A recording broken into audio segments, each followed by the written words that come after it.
we go. Here we go. We got Matt Nix, our showrunner. Hey, I'm Matt Nix, our showrunner. Hi, Matt. Hey, Matt. How's it going? Good. Why don't you first start off by how the show got put together? From the movie franchise. Yeah. So I was approached by. I'd been working with McGee, the director McGee, and it was a long-time passion project of his. He was friends with James Cameron from doing the Terminator movie, and so he just always wanted to put it together. They tried a few times, and then he asked me if I wanted to take a crack at it. I was like, yeah, I'd love to.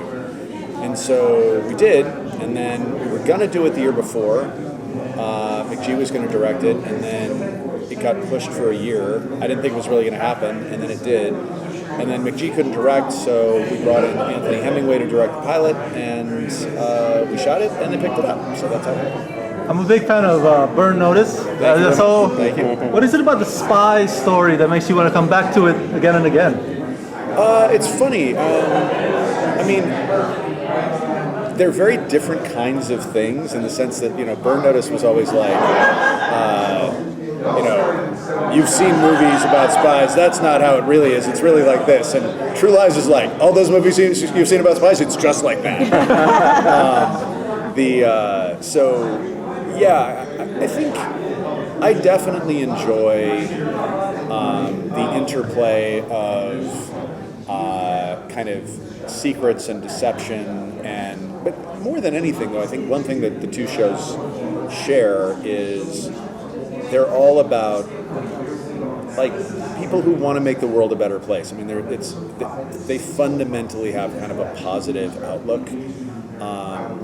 It's funny, in the whole era of television anti-heroes, like, anti-heroes were cool, and I was like, okay, but they're cool, but I like doing the heroes. Can we just do those? And so that's, they definitely, the opportunity to do that is really a thing. And then the other thing is, like, ever since I was a little kid, like, my first stories that I wrote were action stories. I obsessively watched The Road Warrior when I was a kid. I was like, I want to race cars really fast and have cool people, and there's like guns, and then this happens, and I was like an army man guy. And so it's writing spy shows is like playing with army men for a living. It's great. It seems a little subtle, but you're exploring like the Filipino side of Helen. Oh, for sure. Yeah, like she mentioned like they had to stay at Lolo and Lola's house, and she talked about most recently immigrating from Manila. What made you want to like incorporate that storyline, even though like that is part of Ginger Gonzaga's heritage? Well, it was really just, I'm always very open with actors when it comes to stuff like that. I basically said to her early, like, hey, if we can run with this, are you comfortable running with this? Because, it'd be super fun to just explore that. And I think particularly when you think about, on American television, people become sort of generically Asian. You know what I mean? It's like the world of Asia, it's like one thing, right? But it's not, the Philippines is a very distinctive culture and foods and a lot of reasons. It's very focused on Harry and Howey because you kind of write a big check in the pilot. It's about their marriage and all of these things. But over the course of the show, the 8th episode is just all about Git. And then, a lot of the show has been sort of building out the ensemble. And so, Luther and Maria get a lot more to do starting basically with this next episode. And then that just builds out and out and out. And then another thing that I did a lot on Burn Notice, and God willing, we get another season, and I would love to do on this, is really expand the ensemble out to, like, bring Matt Lillard's character back, and Mrs. Myers, and all of these people. And we've made no secret of our desire to do that. I mean, and there's a reason Matt Lillard's character doesn't die in the end. It's like, we've got really fun plans for a lot of people, and we've got some great guest stars coming up who we're super excited about, let me put it this way. It will not be hard to see how they could come back. It's like, you can do the math. It's pretty easy. So, but yeah, I think it's having a big ensemble on a show like this is great for a lot of reasons. Not least that, it keeps you from wearing your actors down to like bloody nubs. And so yeah, it's been super fun to explore the side characters. And I'd say basically really starting with the 5th episode, which turns into a much more ensemble expanded show. So. And it becomes really your stamp on it because it's a further departure away from what the film is to. Right, exactly. I mean, just adding a team at all, but I guess I'd say it's a departure and it's not a departure. Like my feeling, I'll pitch you on it. Basically, it's my feeling is, what's the movie about, right? It's about this very relatable problem that these two people are having, that they resolve, through this big spy adventure, right? Well, going on with the show, it's the same thing, right? It's just the definition of what the family is expands. So it starts out the family is just Harry and Helen, and then the family is, okay, well, it's Harry, Helen, and the kids, they don't know what's going on, but it's still the kids, right? It's Harry, Helen, the kids, and Luther and Maria. It's Harry, Helen, the kids, Luther and Maria, Gib. And Gib actually comes first, but his episodes are over. And by the end, there are even other characters that we haven't introduced yet who are part of that family and part of that ensemble, with the idea that it just expands the kinds of issues that we can explore, issues of friendship, issues of work stress, stuff like that, that all play out on this big world spy stage. So there we go. So my question has to do with their home life. They have 2 teenagers. I have 2 teenagers. Very good. As do I have 3, so there you go. and they need me more than ever, which is like surprising to me that I'm like, well, you know how to do everything. Come on. So I was just wondering, like, how does that work out for them?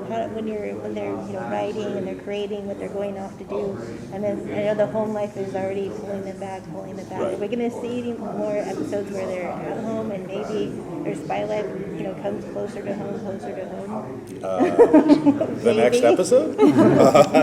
Yeah, I mean, the next episode really deals very directly with how things begin to impact the kids.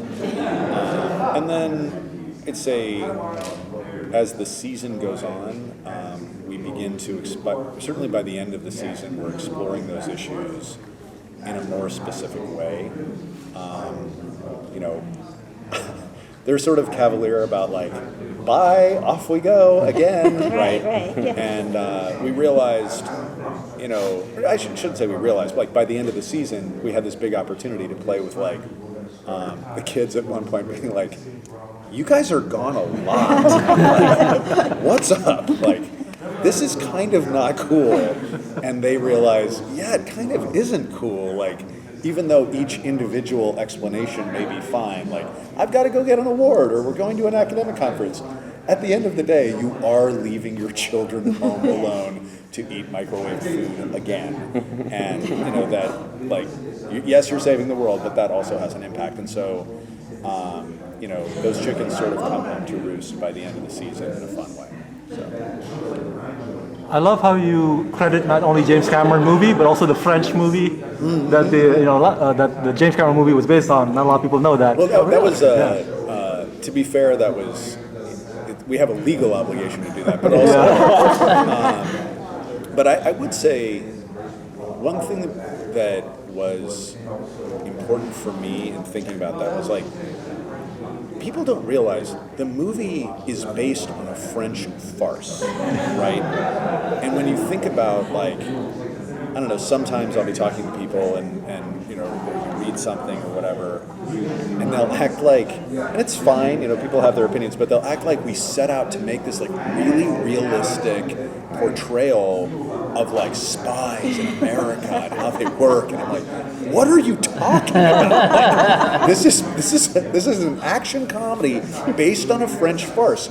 You can be like, not my cup of tea. I totally get it, but we didn't like mess up and actually accidentally put in jokes. Like, you know, and if you think about it, like the movie is, sometimes you're talking to people like, okay, let's just remember, the movie is about a salesman who's really a spy, whose wife is in love with the spy, who's falling in love with a spy, who's really a salesman. Like, how likely is that? Is that just a thing that happens, or is that like one of those things where you put it together and you go like, okay, audience, let's go with this, right? And so that's kind of what we're doing, So hopefully people can receive it in the spirit in which it is created. Real quick, sorry, are there any plans to bring Bruce or Jeffrey or Gabby as a cameo? Wow. It's funny. I'm still in touch with all of them. We explored Bruce; he was busy. Okay. And Gabrielle, I would love to find something for Gabrielle. She doesn't act much anymore. She's like, she's sort of the queen of Miami now. And so, but yeah, no, she's terrific. And Jeffrey, of course, is busy. Like he's got stuff going on. But yeah, no, he would be sort of the ideal bad guy for a True Lies. Make it happen. Make it happen. I'm happy for his success, but I always want. Well, actually, even like Kobe Bell, like it's on another show, and I'm like, I saw him and I was like, dude, just get fired or something. Actually, Omar. I was hanging out with Omar. Omar and Kobe Bell both studied with my high school acting teacher. Wow. Yeah. So there you go. You find that Thank you. the show is turning into kind of like a parody of The Americans? I mean, in no direct way. I prefer a funhouse mirror version of The Americans. I mean, you obviously can't do the show and not be aware of The Americans. Yeah. I think, it's a fantastic show. I watched the show, and I'd be lying if I said that there weren't episodes where I was like, what would the Americans do with this? What if we did the opposite of that? So yeah, absolutely. It's,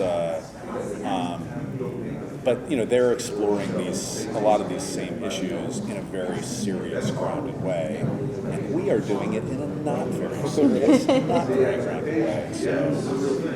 So yeah, fantastic show.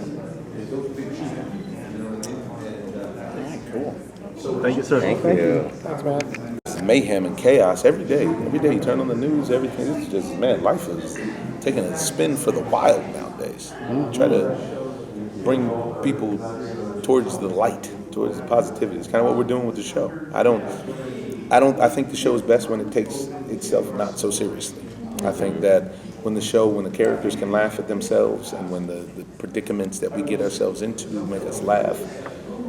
The good guy, bad guy thing is one thing, and the action and all that is one thing, but the lightness of real life idiosyncrasies between even the highest level of stakes, nuclear bomb stakes, but somewhere in their mind they're thinking about the fact that they got sewage coming out of the sink. That's it, you know what I mean? That's a real life. You can't get around it. This is just part of life. Nobody's life is perfect. Yeah, you have to compartmentalize, but you can't act like it's not real, So how many episodes can we expect Gib to be in the middle of the action compared to Gib in the middle of the van? I think you're going to get about 3 or 4 appearances with Gib on the scene. Okay. Yeah, there's a massive shootout scene that happens. That was wild to be in real life, because we're trying to deliver lines while they're shooting and blowing stuff up, and didn't require much acting. It was just a lot of them. They were really squibs and explosions and all kind of stuff. But it's interesting because the role itself changes. There's a dynamic component that changes, and you guys will see that because Gib kind of goes from team member to team leader in certain ways, and in that kind of puts him deeper into the van. But then when we get towards the end of the run, you'll see there's some. We take the formula and throw it on its head. It's just completely different. And I'm interested to see what the reaction is to that, because it's not going to be what people expect. I think that towards the end of the episodes 11, 12, 13, it's a whole different ball game. And this is the hard part of the show, is that was trying to figure out tone. Because between when we shot the pilot and we started filming the series was about 11, 12 months. Wow. Yeah, and that's, if you guys sat at the table all day, every day for 6 months, it would be a different set of interviews than if you guys came together once a month. Yeah. Because you guys would learn about each other, learn how to play off of each other in the whole game. Same way for us. And what we ended up doing was we learned more about each other on a personal level and more about what we were all capable of on a performance level, which included Matt, the showrunner. So I think he got to watch some footage and say, oh, okay, Ginger's good at this, Omar's good at this, Steve is good at this, and then you can lean into that. So I've been telling everybody I anticipate for the second half of the season to cook a lot more than the first half. A lot of establishing and foundational stuff to start, homage to the film and all of the kind of respect paying and ring kissing that we needed to do. And now I think in the second half of the series, the season, you get to see more of us doing our own version of this. I want to follow up on that. You're talking about building, the chemistry between the cast. Yeah. I could be wrong, but it looked like you were filming in Louisiana. We filmed the pilot in Louisiana, but then we filmed the series in Atlanta. Okay. And for my money, they can keep them both. I'm not. I got no interest in the South. My parents are from the South, and I realized why they migrated to California. If I was the one that was paying for the show, then they wouldn't be there. Yeah. Yeah, I mean, we got I went to college in Atlanta. So oh, there you go. Where'd you go? Georgia Tech. Okay, yeah, right there, right in it, right downtown. Yeah, we shot our studio was just north of there. Oh, Just north, right where the freeway splits, right there off of Monroe. And yeah, we got a long way to go in the country. Let's just say that. A long ways to go. Well, I live in Orlando, and it's great, But Yeah, a little there you pocket in Florida, though. I mean, the rest of it's like, Yeah. And then you got the Mouse House over there too. They have a specific influence Yeah. everywhere they go. Well, welcoming back, I guess, according to Wikipedia, this is where you were born, is Anaheim. Is that No, and I don't know why they say that. For a long time, Wikipedia said I was born in Detroit. When 8 Mile came out, Wikipedia said I was born in Detroit. Now Wikipedia says that I was born in Anaheim. I was born in LA. I went to high school in Anaheim Hills, though. I did do that, but somehow or another that translated into me being born in Anaheim. Wow. So I don't know. I don't know who runs Wikipedia, and I think that, Anyone. honestly, that's what I was about to say. I think that you can just go and be like, yeah, Omar's from Djibouti. And there's nobody they don't call me to find out about it. I don't know what that is. But I am happy to be back. I mean, I come to a lot of baseball games at Angel Stadium, and I still have a ton of friends that I went to school with in Anaheim Hills. But your character, we're getting little Easter eggs, kind of a little bit about you. With this 5th episode that's coming up, we get to some background about what you're up to, maybe on your days off. A little bit. You're still behind the desk, behind the computer. Yeah.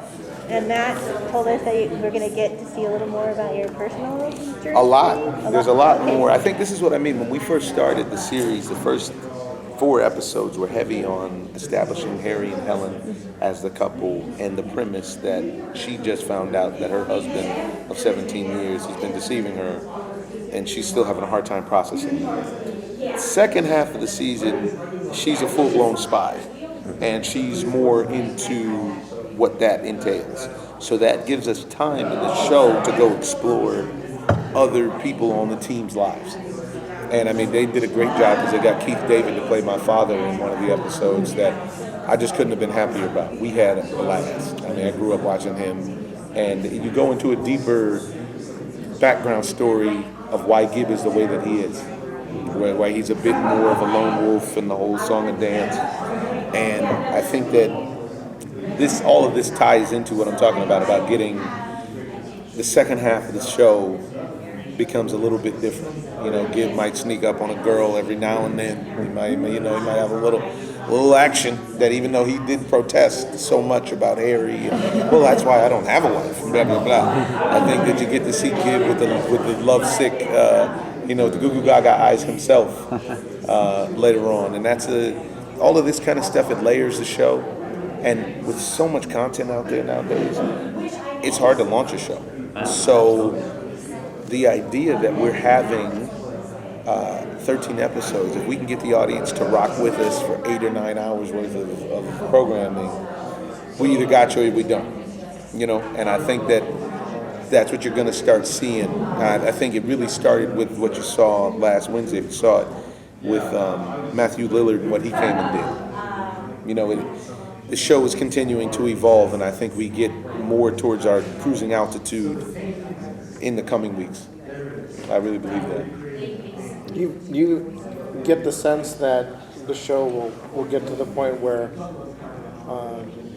each mission isn't necessarily cut and done in one episode. It can maybe go into 2, maybe 3. Well, you're going to see that when it comes to the finale.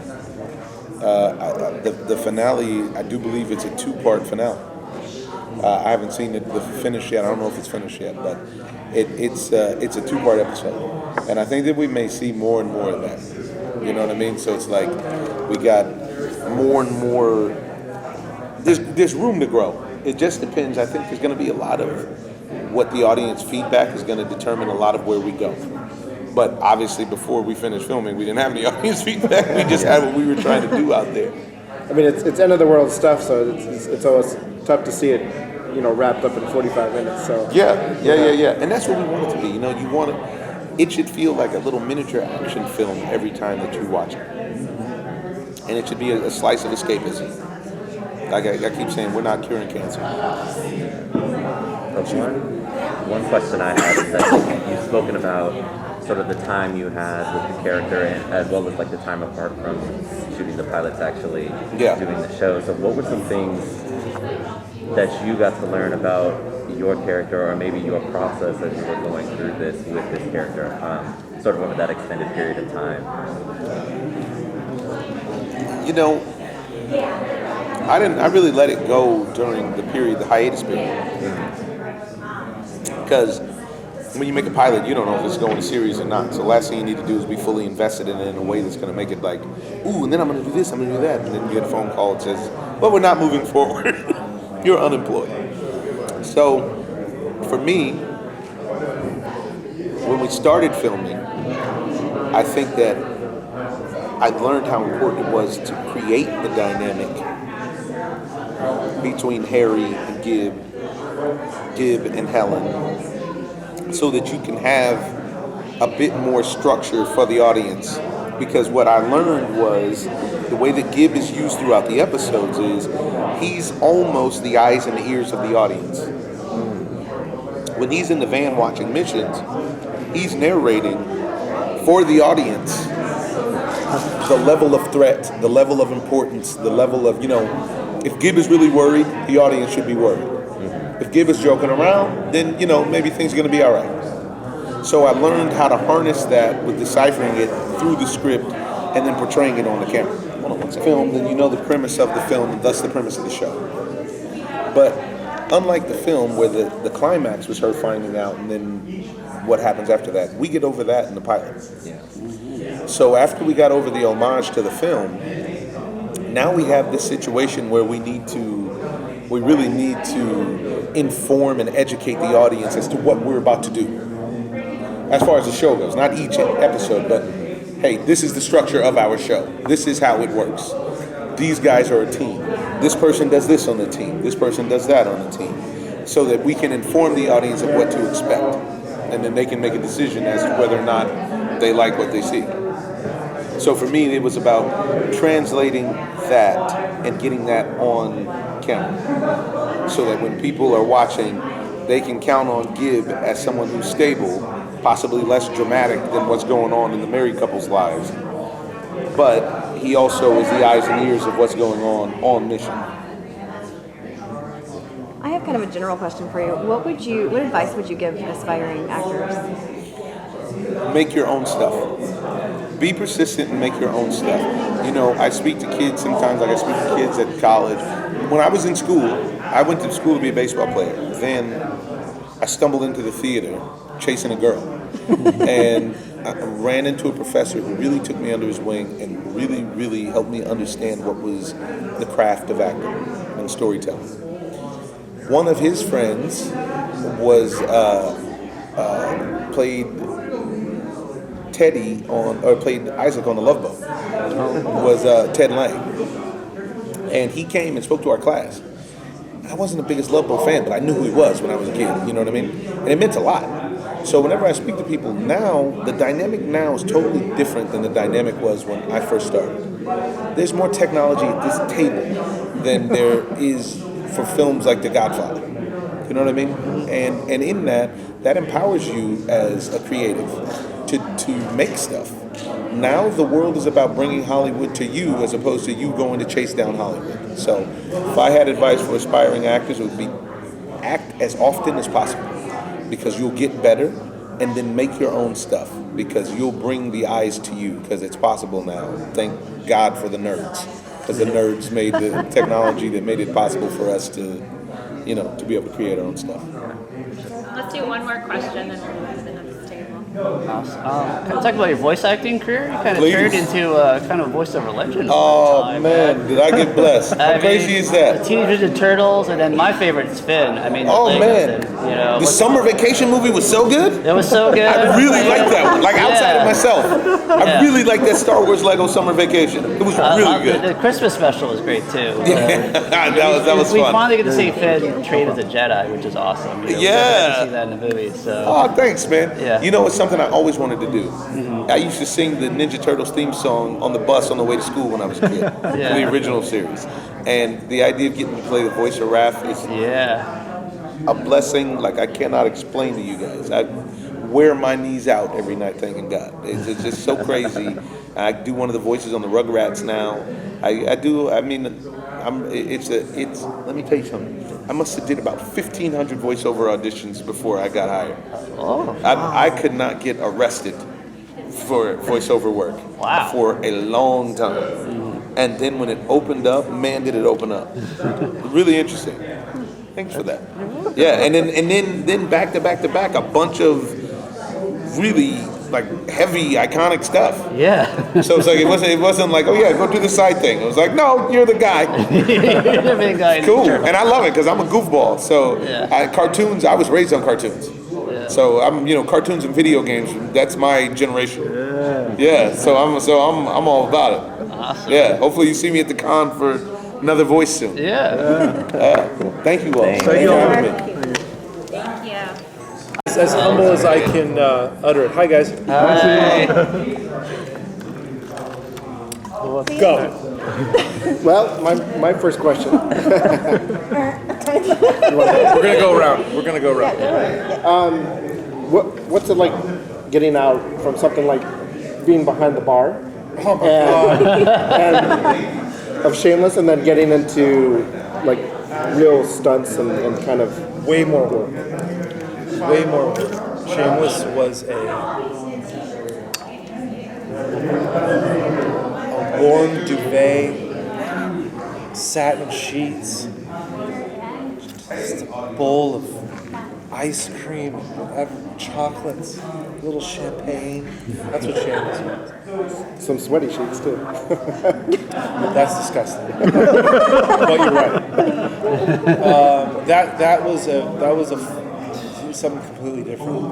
True Lies was a lot of work, hard work. Careful what you wish for, you just might get it. I've always wanted to do action comedies. I grew up with it. I grew up watching True Lies the movie. It was hard, but it was a lot of fun. But it's hard work. It is not. I have so much more respect for these icons that are doing their thing. We all know who they are, but they put in so much work, and they're way more disciplined than I am. And it takes a lot of discipline to not let your body break down, because it's already exhausting memorizing lines, reading the script, trying to tell the story, trying to find the nuance of these scenes, if there's humor, if there's drama, whatever that is. It takes a lot of energy to put yourself in front of the camera and to be charming and not to look like a dork. To do that on top of with the physicality of the stunts was just like, I was like, you know, I would go back home after some days and I'd be like, am I okay? Like I couldn't tell if I was okay. I go, am I in pain? And then Ginger would like, you need to take an Epsom salt bath. And I go, I don't think that's it. And I would, it would be fine. But it was just new. It's like training for a marathon. You don't know what it is until you're like, oh my God, you're on the 20th mile and you're like having conversations with yourself, about yourself, to yourself. You're going to quit. You're going to stop. No, we're not. We're not going to quit. We're going to keep going. I think he should quit. I'm not going to quit. And that's what it was. Each episode was a sprint within a marathon. Episode 2, sprint into the next one. So, what a learning experience. But again, careful what you wish for, because he's just my kid. Can you tell us can you go further on that a little bit about between those episodes, like the choreography involved in like the stunt choreography? Yeah. Well, so I was a competition rifle pistol shooter before for a few years.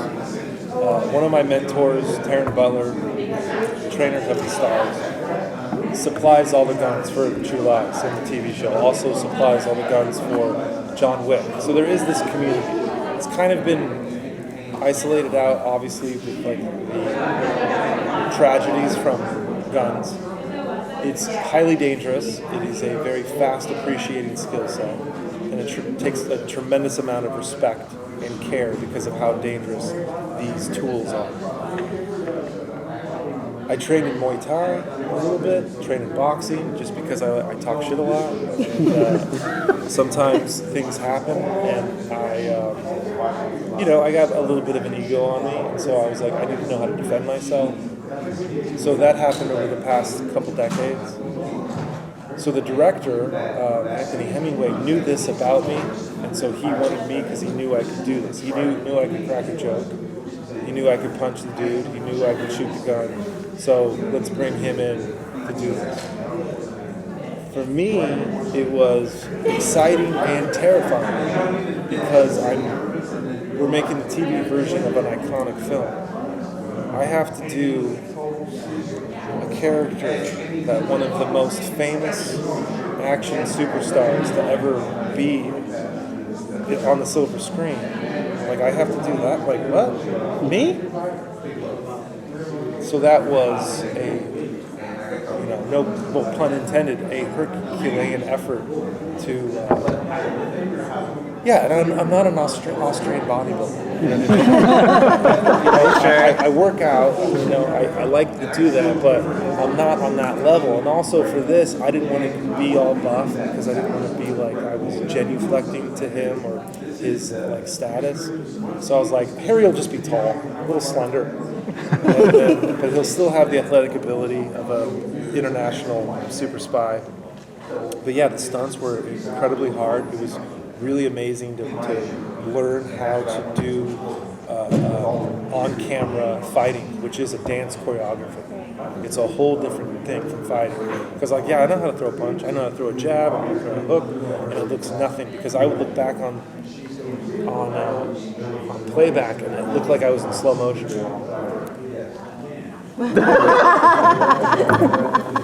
And I would be sweating. I'd be like, I just kicked the shit out of those dudes. And I look back on it and I go, this looks awful. Why am I not doing that? And then the stunt guys would do it, and they would have just a different movement. It was like a whip. So you punch, whip it back, and it's like, wow. I went to the John Wick premiere, John Wick 4 premiere. Mm-hmm. That was a good movie. They should have a trigger warning before it because these stunts just kept going, and then it is amazing, like how Keanu Reeves can do what he does his stunts. He's rolling people, he's flipping people, and he's still like, he's Neo. He's the one. He's the chosen one. Now, I love that episode with Matthew Lillard.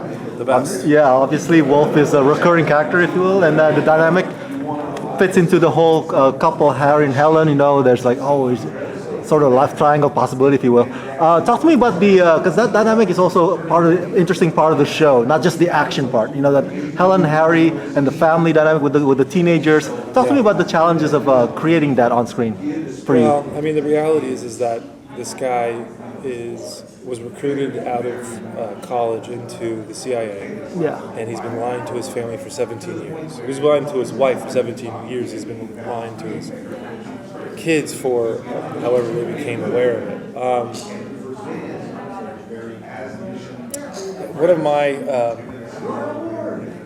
I don't say problems or issues, but one of my considerations that I was having issues with is how can you justify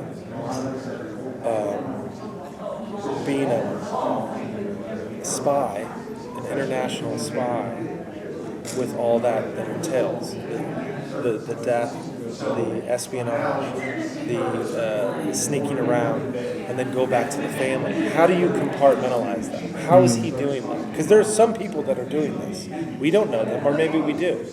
But they can compartmentalize that. They can put that there, and then put this over here, and then still fall asleep at night. Yeah. How do you do that? So that like made me just like, what is this like mindset? So I looked into it a little bit, and I just wanted to have Harry have his focus be the family. He knows how to do the spy stuff. He's confident with the spy stuff. He knows how to kick ass. He knows how to save the day. He knows how to do what needs to be done to save the world. He doesn't know how to save his marriage.